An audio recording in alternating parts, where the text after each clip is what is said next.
আজকে আমি আপনাদের কাছে সুন্দর একটি বেসনের রেসিপি নিয়ে চলে এসেছি বন্ধুরা। রান্নার জন্য এখানে কিছু উপকরণ নিয়েছি আমি, তোমরা সবাই দেখে নাও কী কী উপকরণ নিয়েছি। আমি নিয়েছি কাঁচা লঙ্কার কিমা, কালো জিরে, 1 প্যাকেট বেসন নিয়েছি, পেঁয়াজ পেস্ট করে নিয়েছি, আদা রসুনের পেস্ট, টমেটো পেস্ট। তোমরা সঙ্গে থেকো, পাশে থেকো, একটি লাইক দিয়ে বন্ধুরা ভিডিওটি দেখা শুরু করবে তোমরা। বেসনটা আমি মেখে নেব। মাখার জন্য কিছু উপকরণ নিচ্ছি আমি। বেসন, কালো জিরে, কাঁচা লঙ্কা কিমা নিয়ে নিলাম। তার সঙ্গে নেব হলদি পাউডার আর লবণ। সমস্ত উপকরণ আমি নিয়ে নিলাম। এবার ভালো করে জল দিয়ে মেখে নেব বন্ধুরা। ভালো করে জল দিয়ে মেখে নিয়েছি আমি। বেশি নরমও করবে না, বেশি টাইটও করবে না। আমার পরিবারে প্রিয় দিদিভাই এবং প্রিয় বৌদিমণিদেরকে বলছি, তোমরা প্রথম থেকে শেষ পর্যন্ত পুরো ভিডিওটি দেখবে বন্ধুরা। আর ভিডিওটি ভালো লেগে থাকলে লাইক, কমেন্ট, সাবস্ক্রাইব করে আমার পাশে থেকো। তেল অলরেডি গরম হয়ে গেছে। আমি পকোড়ার মতো করে ছোট্ট ছোট্ট করে ভেজে নিচ্ছি বন্ধুরা।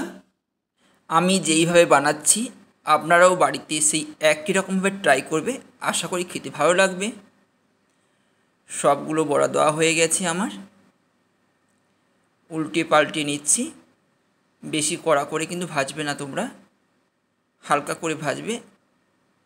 এতটা বেসন রয়েছে। এবার তুলে নেব আমি, যেহেতু ব্রাউন কালার হয়ে গেছে। এবার তুলে নেব আমি। একটা পাত্রের মধ্যে নিয়ে নিলাম আমি। একে একে কড়াই থেকে সমস্ত পকোড়াগুলো তেল ঝেড়ে তুলে নিলাম আমি। কতগুলো পকোড়া হয়েছে দেখে নাও বন্ধুরা।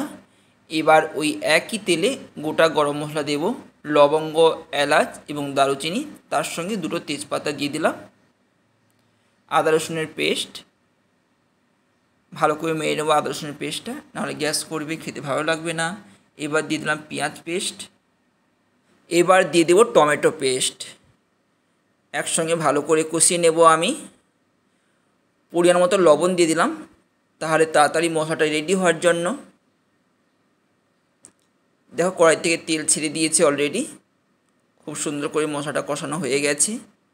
এবার কিছু গুঁড়ো মশলা অ্যাড করছি আমি। হলদি পাউডার, জিরে পাউডার, লঙ্কা পাউডার, পরিমাণ মতো সামান্য জল দিলাম আমি। দেখো কত সুন্দর কালারটা চলে এসছে অলরেডি বন্ধুরা। এবার গ্রেভি বানানোর জন্য জল দিয়ে দিলাম। এবার গ্রেভিটা ফোটার অপেক্ষায়। ফুটে গেছে অলরেডি। এবার আমি ভেজে রাখা পকোড়াগুলো দিয়ে দিচ্ছি একে একে। সমস্ত পকোড়াগুলো দিয়ে দিলাম বন্ধুরা। আপনারা দেখতে পাচ্ছেন। যে যেখান থেকে আমার এই রেসিপিটি দেখছো বন্ধুরা, প্লিজ একটি কমেন্ট করে জানিও। এবং নতুন বন্ধু এসে থাকলে প্লিজ চ্যানেলটিকে সাবস্ক্রাইব করে আমার পাশে থেকো। বেসনের এই দুর্দান্ত রেসিপিটি বন্ধুরা একবার না তোমরা বাড়িতে খেলে বন্ধুরা তোমরা বুঝতেই পারবে না। বেসনের এই রেসিপিটি বন্ধুরা খেতে কিন্তু একদম অসাধারণ। আমার রান্নাটি হয়ে গেছে। এবার উপর থেকে পরিমাণ মতো গরম মশলা দিয়ে দিলাম। এবার আপনারা এই খাবারটি গরম গরম পরিবেশন করুন। খেতে কিন্তু খুবই ভালো লাগবে রুটি, লুচি, পরোটা এবং ভাতের সঙ্গে।